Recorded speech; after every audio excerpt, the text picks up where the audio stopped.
네, 인간을 표현하는 말 중에 인간은 사회적 동물이다라고 이야기를 하는 표현이 있습니다. 고대 그리스 철학자죠. 아리스토텔레스가 인간은 정치적 동물이다라고 이야기한 것을 후대에 라틴어로 번역을 하면서 사회적 동물이라고 이야기를 하였습니다.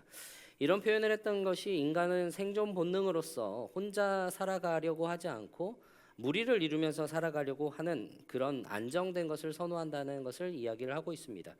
그래서 공동체를 이루고 살아가는 그 능력, 그리고 서로 안에 소통하는 그런 능력들을 그리고 그 실천할 수 있는 공간들을 살아가는 그것을 이야기를 하고 있습니다. 그래서 인간을 사회적 동물, 정치적 동물이라고 이야기를 하고 있다는 것입니다. 저는 이 말을 통해서 인간에게 필수적인 요소 한 가지를 떠올리게 됐습니다. 그것이 바로 무엇이냐면 관계입니다. 인간의 삶에 있어서 관계라는 용어는 필수적입니다. 떼놓을래야 떼놓을 수가 없습니다. 사실 인간은 태어나면서부터 관계를 맺고 태어납니다. 맺는다기보다는 사실을 그냥 생긴다는 말이 더 맞을 것 같습니다. 사람은 태어나면서 가족이라는 관계가 생겨납니다. 어떤 노력이나 의지로 생기는 것이 아니라 태어나면서부터 자연적으로 생기는 그런 관계인 것이죠. 그리고 나서 자라나면서 여러 관계들이 또 생겨납니다. 친구, 선후배 관계, 그리고 사제 관계들, 그런 여러 관계들이 생겨나고 또 나이가 들면 들수록 더 그런 관계들이 깊어집니다. 직장에서, 또 가정에서, 사회에서 그런 관계들이 결국에는 또 다른 새로운 가족이라는 관계를 맺어가게 되는 것이죠. 그런 모습 속에서 우리는 이 삶에서 관계라는 개념을 빼놓을 수 없고 살아가는데 그 관계라는 것은 정말 우리 삶에 큰 영향력을 가지고 있다는 것이죠. 그러면 우리 삶에 있어서 가장 필요한 관계는, 가장 중요한 관계는 무엇일까요? 여호수아 3장에서 이스라엘 백성들이 요단을 건넜습니다. 여호수아 4장에서 그 요단을 건너면서 돌 12돌을 가지고 와서 길갈에 세웠습니다. 요단을 건너는 과정은 하나님의 능력이었어요. 하나님의 능력으로 사람의 힘으로는 도저히 할 수 없는 그 일을 이루어낸 모습을 보게 됩니다.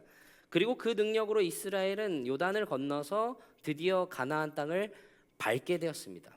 얼마나 염원했던 일이에요. 얼마나 소망했던 일이죠. 그 일이 지금 이루어진 모습을 보게 된다는 것이죠.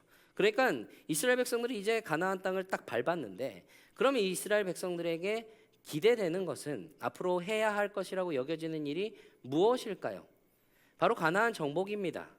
이스라엘 백성들은 이 가나안에 들어가서 그 땅을 정복해야 할 사명을 들었어요. 그런데 그 정복 전쟁을 하는 것이 바로 일어난 것이 아니라는 것이죠. 하나님께서 이스라엘 백성들에게 하라고 했던, 그리고 이스라엘 백성들이 행했던 것은 정복 전쟁이 아니라 다른 것을 하고 있는 모습을 보게 됩니다. 이스라엘 백성들은 두 가지를 행하는데, 하나가 할례, 또 다른 하나가 유월절 준수입니다. 그것을 오늘 본문에서 이야기를 하고 있는 것이죠. 왜 하필 그것을 지금 이곳에서 해야만 하는지에 대한 의문이 생기는 것이죠. 이해하기 어려운 모습이라는 것이에요. 요단을 건너기 전에 수행하고 와도 될 것 같은데, 혹은 가나안 땅에 들어와서 처음 한 성을 정복하고 나서 안정적인 곳에서 그 일들을 행하면 될 것 같은데, 그렇지 않고 지금 이 자리에서 여기에서 하고 있는 그 모습이 의문이 들게 된다는 것입니다. 그것에 대한 내용이 오늘 5장에 담겨져 있습니다. 5장 후반부에 보면 13절에 이렇게 기록이 되어 있습니다. 여호수아가 여리고에 가까이 이르렀을 때에 눈을 들어본즉 한 사람이 칼을 빼어 손에 들고 마주 서 있는지라. 여호수아가 나아가서 그에게 묻되 너는 우리를 위하느냐 우리의 적들을 위하느냐 하니, 여호수아가 여리고에 가까이 갔을 때 눈을 들어보니까 한 사람이 칼을 빼들고 서 있는 모습을 보게 됩니다. 여호수아가 그에게 가서 너는 우리의 편이냐 우리의 적을 위해서이냐라고 이야기를 하고 있는 것이죠. 쉽게 말하면 너는 우리 편이냐 아니면 우리 원수들의 편이냐라는 그 이야기예요. 그런데 그 이어지는 대답이 이렇습니다. 14절에 그가 이르되 아니라 나는 여호와의 군대 대장으로 지금 왔느니라 하는지라. 여호수아가 얼굴을 땅에 대고 엎드려 절하고 그에게 이르되 내 주여 종에게 무슨 말씀을 하려 하시나이까. 여호수아의 질문에 그 사람이 대답하는 것이 아니라 라는 거예요. 군대 대장으로 지금 여호와의 군대 대장으로 지금 여기에 왔다고 그렇게 이야기를 하고 있습니다. 보통 우리가 질문을 할 때 질문에 대해서 대답을 할 때 맞다, 아니다 하는 yes or no 대답이 있고 혹은 이거다, 저거다, 1이나 2냐라고 대답해야 하는 질문에 있습니다. 근데 지금 여호수아는 우리 편이냐 혹은 우리의 원수의 편이냐라고 물었는데 그 사람이 말하는 것은 아니다라고 이야기를 하고 있는 것이죠. 그러면서 여호와의 군대 대장, 주님의 군사령관으로 왔다고 그렇게 말을 하는 것이에요. 주님의 군사령관으로 왔다고 이야기를 하니 여호수아가 얼굴을 땅에 대고 절하면서 묻습니다. 얼굴을 땅에 대는 그 절하는 표현은 절대적인 복종을 의미해요. 그 말을 듣고 이해할 수 없는 대답을 듣고 나서는 엎드려서 그에게 묻고 있는 것이죠. 내 주여, 종에게 무슨 말씀을 하려 하시나이까? 대화를 쭉 들어보면 대화가 좀 이상해요. 우리 편이냐 상대편이냐 물었더니 아니다라고 대답을 하고 여호와의 군대 대장이라고 하더니 그걸 듣더니 여호수아는 또 얼굴 땅에 대고 절하면서 사령관님 저에게 무슨 말씀을 하려고 하시나이까라고 그렇게 질문을 하고 있는 모습이 있다는 것이죠. 어떻게 보면은 대화가 참 이상한 모습을 볼 수가 있는데 이 이상한 대화 속에서 우리는 두 가지를 생각을 해볼 수 있는 사실을 보게 됩니다. 하나는요, 이 요단을 건너기 전부터 계속 강조해 오던 내용입니다. 지금 이스라엘이 가나안 땅에 들어왔어요. 이제 정복 전쟁을 시작할 시기입니다. 이 전쟁이 누구의 전쟁이냐? 바로 사실은 하나님의 전쟁이라는 것을 이야기를 하고 있다는 겁니다. 그래서 하나님의 손에 달려 있다는 것을 이야기를 하고 있다는 것이죠. 전쟁의 성패는 하나님의 능력과 하나님의 개입에 달려 있다는 것을 보여주고 있어요. 승리를 위한 분명한 길이 무엇인지를 알려주고 있다는 것입니다.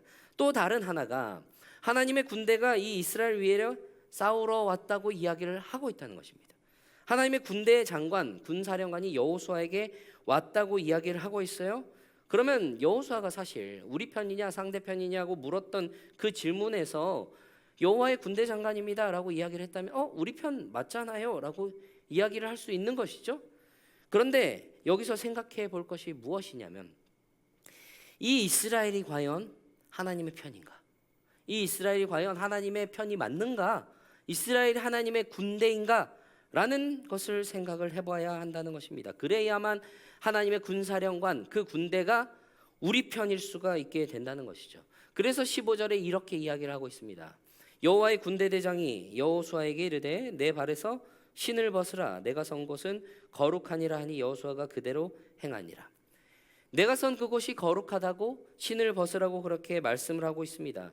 하나님께서 약속하시고 선물하실 이 거룩한 땅, 위대하신 하나님께서 그 능력으로 이 거룩한 전쟁을 치르시고 그 모든 것들을 이스라엘에게 안겨주실 것을 이야기를 하고 있다는 것이죠. 그러면 이 이스라엘은 어떻게 해야 하느냐? 그 앞에서 이스라엘도 또한 거룩해져야 한다. 그것을 이야기를 하고 있다는 것입니다. 하나님과의 관계 속에서 그것을 분명히 정립해 나가야 한다, 세워 나가야 한다는 것을 분명히 이야기를 하고 있다는 것입니다. 여호수아에게 신을 벗으라고 하시는 이 장면, 출애굽기 3장에서 하나님께서 떨기나무 가운데에서 모세를 부르실 때 했던 그 말과 동일합니다. 그 장면에서도 하나님께서는 하나님의 백성 이 이스라엘 자손들의 그 부르짖음을 들으시고 그 애굽에서 고통당하는 그들의 소리를 들으시고 그들을 건져주시기 위해서 모세를 보내시겠다고 모세를 부르시면서 신을 벗으라, 그곳은 거룩한 곳이라고 이야기를 하셨습니다. 모세를 통해서 이스라엘을 출애굽하신 분 누구시죠? 하나님이십니다. 이스라엘 백성들을 요단에 건너게 하시고 이 가나안을 차지하게 하실 분 또한 하나님이시라는 것을 보여주고 있습니다. 출애굽의 능력도 하나님께서 보여주셨듯이 가나안 정복에서도 하나님의 능력이 나타나야만 그곳을 정복할 수 있을 것이다라는 것을 보여주고 있다는 것입니다. 그렇기 때문에 거룩한 하나님의 군대로서 이스라엘 백성들이 나아갈 때 그 가나안 땅을 하나님의 군대로 하나님의 능력을 힘입어서 정복해 나갈 수 있다는 것을 이야기를 하고 있다는 것이죠. 그래서 5장 전반부에 보면 하나님께서 여호수아에게 명하셔서 이스라엘 백성들에게 행하라고 하신 것을 이야기를 하는 것이 있습니다. 2절에 보면 이렇게 말을 합니다. 그때에 여호와께서 여호수아에게 이르시되 너는 부싯돌로 칼을 만들어 이스라엘 자손들에게 다시 할례를 행하라 하시매. 무엇을 하라고 하십니까? 바로 할례입니다.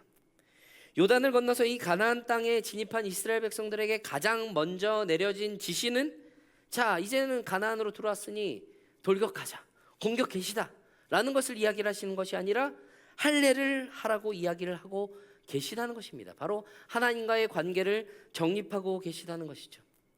부싯돌로 칼을 만들어 이스라엘 자손에게 할례를 행하라고 명령을 하십니다. 이 할례는 단순한 의식적인 행위가 아닙니다. 하나님과의 언약 관계를 확립하는 일이에요. 그리고 그 관계를 다시 확인을 하면서 지난 날의 수치를 완전히 씻어내는 행위입니다. 그것을 명령하신 것이에요. 그럼 왜 할례가 하나님과의 관계이냐? 바로 창세기 17장에 기록된 내용이 있습니다. 창세기 17장 9절과 11절인데, 하나님이 또 아브라함에게 이르시되 그런즉 너는 내 언약을 지키고 내 후손도 대대로 지키라. 너희 중 남자는 다 할례를 받으라. 이것이 나와 너희와 너희 후손 사이에 지킬 내 언약이니라. 너희는 포피를 베어라. 이것이 나와 너희 사이에 언약의 표징이니라. 하나님께서 아브라함과 언약을 세우십니다. 그러면서 그의 이름을 바꾸어 주시고 그에게 하신 약속을 다시 한번 확증을 하십니다. 그러면서 아브라함과 그에게 속한 모든 남자들에게 할례를 행하라고 이야기를 하세요. 그것이 언약의 표징을 삼으라고 이야기를 하신다는 것입니다. 그러니까 단순히 이것은, 이 할례는 의식적인 행위에 그치는 것이 아닙니다. 하나님과의 관계 속에서, 하나님의 그 언약 관계 속에서 하나님의 언약 백성들이 해야 할 일, 그 표징을 보여주고 있다는 것을 이야기를 하고 있다는 것이죠. 그리고 그 표징을 가지고 있는 언약 백성들이 해야 할 모습, 나타내야 할 그 일들을 이야기를 하고 계시다는 것이죠. 그런데 아무리 그렇다고 해도 의문이 생기는 것은 어쩔 수가 없어요. 무엇이냐면, 하나님과의 관계를 확립하는 일 너무나 중요합니다. 해야 돼요. 근데 왜 굳이 그것을 지금 여기서 해야만 한다고 그렇게 이야기를 하시냐는 겁니다. 왜 지금 여기서 이 위험한 곳에서 왜 그것을 하라고 이야기를 하시는지 궁금하게 된다는 것이죠. 이 이유가 4절과 5절에 담겨져 있습니다. 여호수아가 할례를 시행한 까닭은 이것이니, 이유를 이야기를 합니다. 애굽에서 나온 모든 백성 중 남자 곧 모든 군사는 애굽에서 나온 후 광야 길에서 죽었는데 그 나온 백성은 다 할례를 받았으나 다만 애굽에서 나온 후 광야 길에서 난 자는 할례를 받지 못하였습니다. 애굽에서 나온 백성들은 다 할례를 받았다고 이야기를 해요. 출애굽 세대죠. 근데 그들은 다 광야에서 죽었습니다. 지금 남겨진 사람들은, 가나안 땅에 들어온 사람들은 출애굽 2세대, 광야 2세대입니다. 광야에서 난 자들은 할례를 받지 못했기 때문에 할례를 받아야 한다는 거예요. 왜 이들은 광야에서 할례를 받지 못했고 왜 가나안 땅에서야만 가능했을까? 요단 건너편에서는 가능했던 일이 아니었을까라는 그에 대한 대답이 바로 6절에 담겨져 있습니다. 6절에 보면 이스라엘 자손들이 여호와의 음성을 청종하지 아니함으로, 여호와의 음성을 청종하지 않으므로 여호와께서 그들에게 대하여 맹세하사 그들의 조상들에게 맹세하여 우리에게 주리라고 하신 땅 곧 젖과 꿀이 흐르는 땅을 그들이 보지 못하게 하시리라 하심에 애굽에서 나온 족속 곧 군사들이 다 멸절하기까지 40년 동안을 광야에서 헤매었더니, 청종하지 아니하더니, 바로 여기에 답이 있다는 것입니다. 광야에 들어오지 못한 이들, 청종하지 아니함으로 40년 동안을 광야에서 헤매면서 결국은 가나안 땅으로 들어오지 못한 모습을 보여주고 있습니다. 할례는 그 행위 자체가 중요한 것이 아님을 보게 됩니다. 거기에 담겨져 있는 의미가 중요하다는 것을 이야기를 하고 있어요. 그것이 바로 청종입니다. 순종이라는 거예요. 하나님의 말씀을 청종하고 순종할 때에야 분명하게 그 의미가 나타난다는 것이에요. 비로소 하나님의 백성임을 나타낼 수 있고 하나님과의 그 언약 관계 속에서 하나님의 그 약속에 합당한 사람이 될 수 있다는 것을 이야기를 하고 있다는 겁니다. 이 가나안 땅에 들어오기에 합당한 백성의 모습, 하나님의 군대로서 하나님께서 이끌어 가시는 그 정복 전쟁을 이겨나갈 그 하나님의 군대가 되는 모습을 이야기를 하고 계시다는 겁니다. 그래서 그 순종의 의미를, 그 할례의 의미를, 그것이 무엇인지 8절에서 보면, 8절에서 또 모든 백성에게 할례 행하기를 마침에 백성이 진중 각 처소에서 머물며 낫기를 기다릴 때에, 낫기를 기다릴 때라고 이야기를 하고 있습니다. 여기서 낫는다라는 표현이 히브리어로 하야라는 단어입니다. 여기에서는 병이나 상처에서 회복된다는 것을 의미하고 있는데, 이 단어에 담겨져 있는 근본적인 의미는 생명과 연관이 되어 있습니다. 살다, 살아가다, 살아있다, 그런 의미인 것이죠. 그러니까 이 깊은 의미에서 볼 때 낫기를 기다리고 있다는 것은 생명으로 회복되기를 기다린다는 것을 의미한다는 것입니다. 할례는요, 기본적으로 신체의 일부를 잘라내는 것을 의미합니다. 신체의 일부를 잘라낸다는 것은 자기의 것을, 자기 주장을 포기한다는 것을 의미한다는 것이죠. 그리고 거기에는 큰 고통이 동반이 됩니다. 여기서 더 나아가서 지금 이들이 있는 곳이 어디입니까? 가나안 땅을 들어왔어요. 적군이 바로 앞에 있는 곳입니다. 전쟁터예요. 전쟁터 그곳에 할례를 행한다는 것, 적군에게 날 잡아가세요라고 말하는 것과 다름이 없습니다. 상식적으로는 절대 할 수 없는 일이라는 거예요. 할례를 행하면 최소 3일은 정상적으로 행동을 할 수가 없습니다. 활동을 할 수가 없어요. 전투는 물론이고 걷는 것조차 쉽지 않은 일이라는 것이죠. 창세기 34장에 보면 야곱의 아들 중에 시몬과 레위가 자신들의 여동생 디나에게 복수를 하는 장면, 디나의 복수를 하는 장면이 담겨져 있습니다. 그 복수를 위해서 세겜의 복수를 하기 위해서 그들이 할례를 행하도록 꼬드겨요. 그리고 할례를 행하고 난 다음에 3일째 되는 날 그들을 다 멸합니다. 움직일 수 없는 그 상태, 할례에서 회복되는 그 기간에 정상적인 활동을 할 수 없는 그 상태에 다 칼로 쳐 죽였어요. 그리고 그들을 노략을 했습니다. 공격에 대응할 수도, 방어할 수도 무기력해진다는 것을 보여주고 있다는 것입니다. 그것을 지금 이스라엘 백성들이 어디에서 하고 있어요? 적군 바로 앞에서 그 일들을 행하고 있다는 것입니다. 그 일이 가능한 것, 무엇 때문에 가능합니까? 하나님께 대한 확신. 하나님이 우리를 보호하신다. 저들은 하나님께서 우리에게 명령하신 것을 우리가 행하고 나아갈 때 저들은 우리에게 아무것도 할 수 없다는 것을, 하나님이 보호하실 거라는 것을 확신 가운데 그 일을 행할 수 있게 된다는 것입니다. 하나님의 백성으로서 하나님과의 그 언약 관계에서 분명하게 나타나는 것, 이들이 구별되는 것은 하나님께 대한 순종이고 또한 하나님을 향한 신뢰라는 것입니다. 그것을 분명하게 보여주고 있다는 것이죠. 실제로 이들이 할례를 행하고 회복되는 기간 속에 이들은 안전했습니다. 순종으로 반응해서 구별됨을 나타냈어요. 그것을 통해서 가능하게 된 두 번째 행동이 있습니다. 하나님께서 이들에게 명령하신 두 번째 것이 바로 유월절 준수예요. 유월절을 지키고 있습니다. 이스라엘 백성들이 출애굽하게 한 것은 하나님께서 이 약속하신 땅으로 그들을 인도하셔서 하나님을 예배하도록 그들을 인도하셨습니다. 이들이 가나안 땅으로 들어온 것은 하나님의 백성으로 하나님만을 섬기고 하나님만을 예배하기 위해서 이곳에 들어왔다는 거예요. 요단을 건너서 그 달 14일 저녁에 유월절을 지킵니다. 유월절은 하나님께서 이 이스라엘 백성들을 애굽에서 건져주신 것을 기념하는 날이에요. 하나님의 구원을 기억하는 그 날입니다. 유월절에는 하나님께서는 하나님의 백성들을 그 애굽 땅에서 그리고 애굽의 백성들과 구별하셨습니다. 그들을 구원하셨고 그들을 건져주셨어요. 그들을 죽음에서 넘겨주셨습니다. 이스라엘을 살리시고 건져주신 그 모습이 바로 이 가나안 땅에서도 동일하게 일어난다는 것이죠. 가나안 땅에서 유월절을 지키고 있는 이들의 모습, 가나안 백성들과 구별된 이스라엘 모습을 이야기를 하고 있다는 것입니다. 하나님이 정하신 날에 그 유월절을 지키며 나아가고 할례를 받은 그들이 규례에 따라 유월절을 지키며 나아가는 것을 보여주고 있다는 것입니다. 애굽의 노예를 해방된 것을 기념하고 죽음과 세상의 악으로부터 벗어나서 하나님의 백성으로 취해진 것을 기억하고 기뻐하는 그 모습을 보여주고 있다는 것입니다. 이스라엘 백성들은 그 안에서 하나님을 신뢰함으로 모든 자기 주장들, 때로는 그 큰 고통들, 그리고 그 죽음들, 거기에서 따르는 것에서 모두 회복되는 것을 경험하게 됩니다. 그리고 하나님과의 그 어떠한 관계 가운데 있는지를 분명하게 보여주고 있다는 것을 이 말씀을 통해서 보게 되는 것이죠.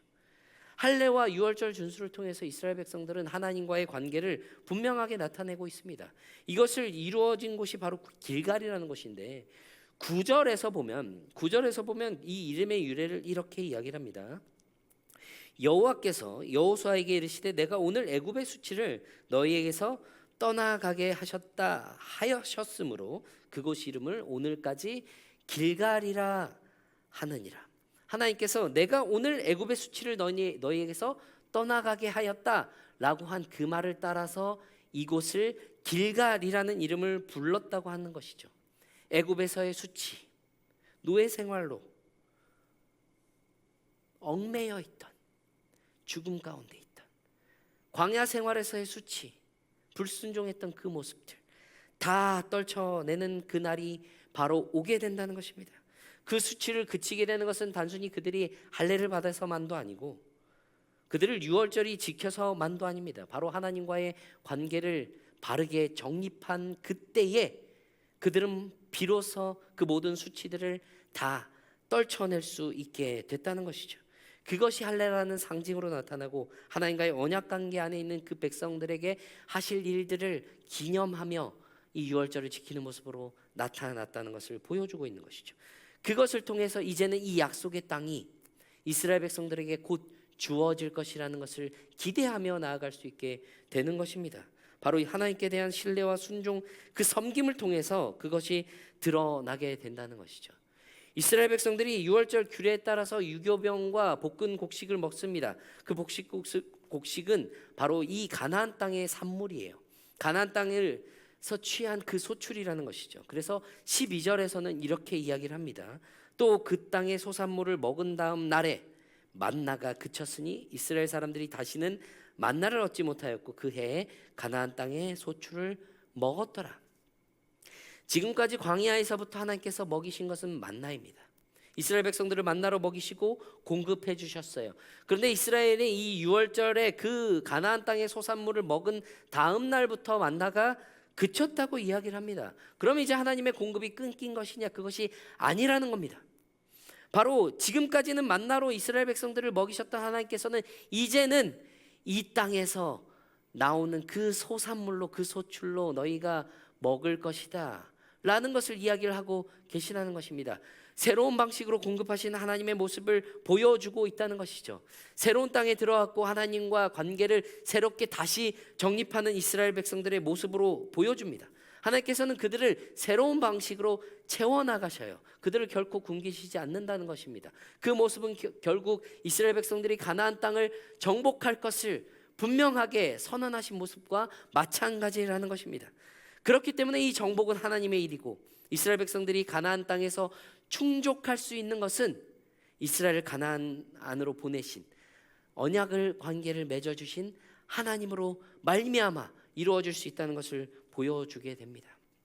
그 후에 여호와의 군대 대장 그 나타난 곳에서 신을 벗었던 여호수아였습니다. 그러나 신을 벗어야 할 사람은 여호수아만이 아니에요. 이스라엘 백성 또한 하나님의 관계 속에서 그 거룩한 모습을 나타내야 합니다. 신을 벗는 그들의 그 모습이 있어야 한다는 거예요.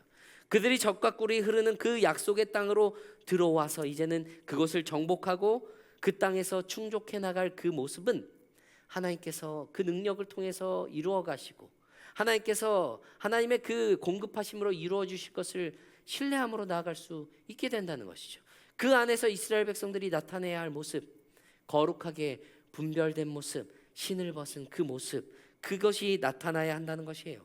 단순히 의식과 규례에서만, 할례와 유월절 준수로만 나타나는 것이 아니라 그 안에 담겨진 참된 의미, 하나님을 향한 신뢰, 하나님께 대한 청종과 순종의 모습, 그것이 분명하게 드러나 그 안에서 하나님을 섬기고 예배하는 그 모습이 나타나야 한다는 것입니다. 그 신을 벗는 모습이 우리에게도 동일하게 주어지고 있어요. 우리 스스로에게 질문해봐야 할 필요가 있다는 겁니다. 우리와 하나님과의 관계가 어떠한가? 지금 우리와 하나님과의 관계가 내가 바르게 세워나고 있는가? 그것을 분명히 생각하고 고민해봐야 한다는 것이죠. 우리의 삶에 있어서 가장 중요한 관계가 무엇이냐? 바로 하나님과의 관계이기 때문입니다. 그것이 바르게 세워지지 않으면 다른 그 어떤 것도 온전하게 세워질 수가 없어요. 그렇기 때문에 우리는 먼저 하나님과의 그 관계 속에 바르게 나아가기를 더욱 힘써야 한다는 것이에요. 근데 그러기 위해서 우리는 그 하나님의 그 거룩한 곳에 서기 위해서 우리는 신을 벗어야 합니다. 우리의 거룩한 모습이 나타나야 한다는 거예요. 그 합당한 모습이 있어야 한다는 겁니다. 하나님을 신뢰하는, 하나님을 순종하는 그 우리의 모습, 때로는 공격받을 그 위협 앞에 놓인다 하더라도 하나님의 보호하심이 있다는 그 확신 가운데 우리는 온전히 우리 자신을 던져낼 수 있어야 한다는 것입니다. 그런데 때로는 우리는요, 하나님의 그 도우심과 인도하심이 끊어졌다고 생각할 때가 너무나 많습니다. 하나님 지금 나를 도우시는 나의 편 맞으십니까? 라는 질문을 때때로 던지곤 한다는 것이죠. 그러할 때 우리 자신에게 질문해 볼 하나의 질문이 있어요. 내가 하나님의 편인가? 내가 하나님의 편에 서 있는가? 하나님께 도우심은, 하나님의 그 보호하심 단 한 번도 그친 적이 없습니다. 하나님은 늘 함께 하셨어요. 그래서 우리가 하나님의 편으로 온전하게 서 있을 때 돌아보면 하나님은 언제나 항상 거기 계셨습니다. 우리가 하나님의 편에 서 있을 때 하나님을 보게 됩니다. 하나님과의 관계가 오로지 서 있을 수 있게 돼 있는 것이에요. 늘 공급하시고 하나님, 늘 함께 하시는 하나님, 그 하나님을 보게 된다는 것입니다. 그렇게 우리가 하나님께 순종하고 하나님께 온전한 신뢰를 올려드릴 때 공급하시고 승리하게 하시는 그 하나님의 능력을 맛보시고 그렇게 하나님과의 바른 관계 속에 날마다 힘쓰며 살아가시는 저와 모든 성도님들이 되시기를 간절히 바랍니다.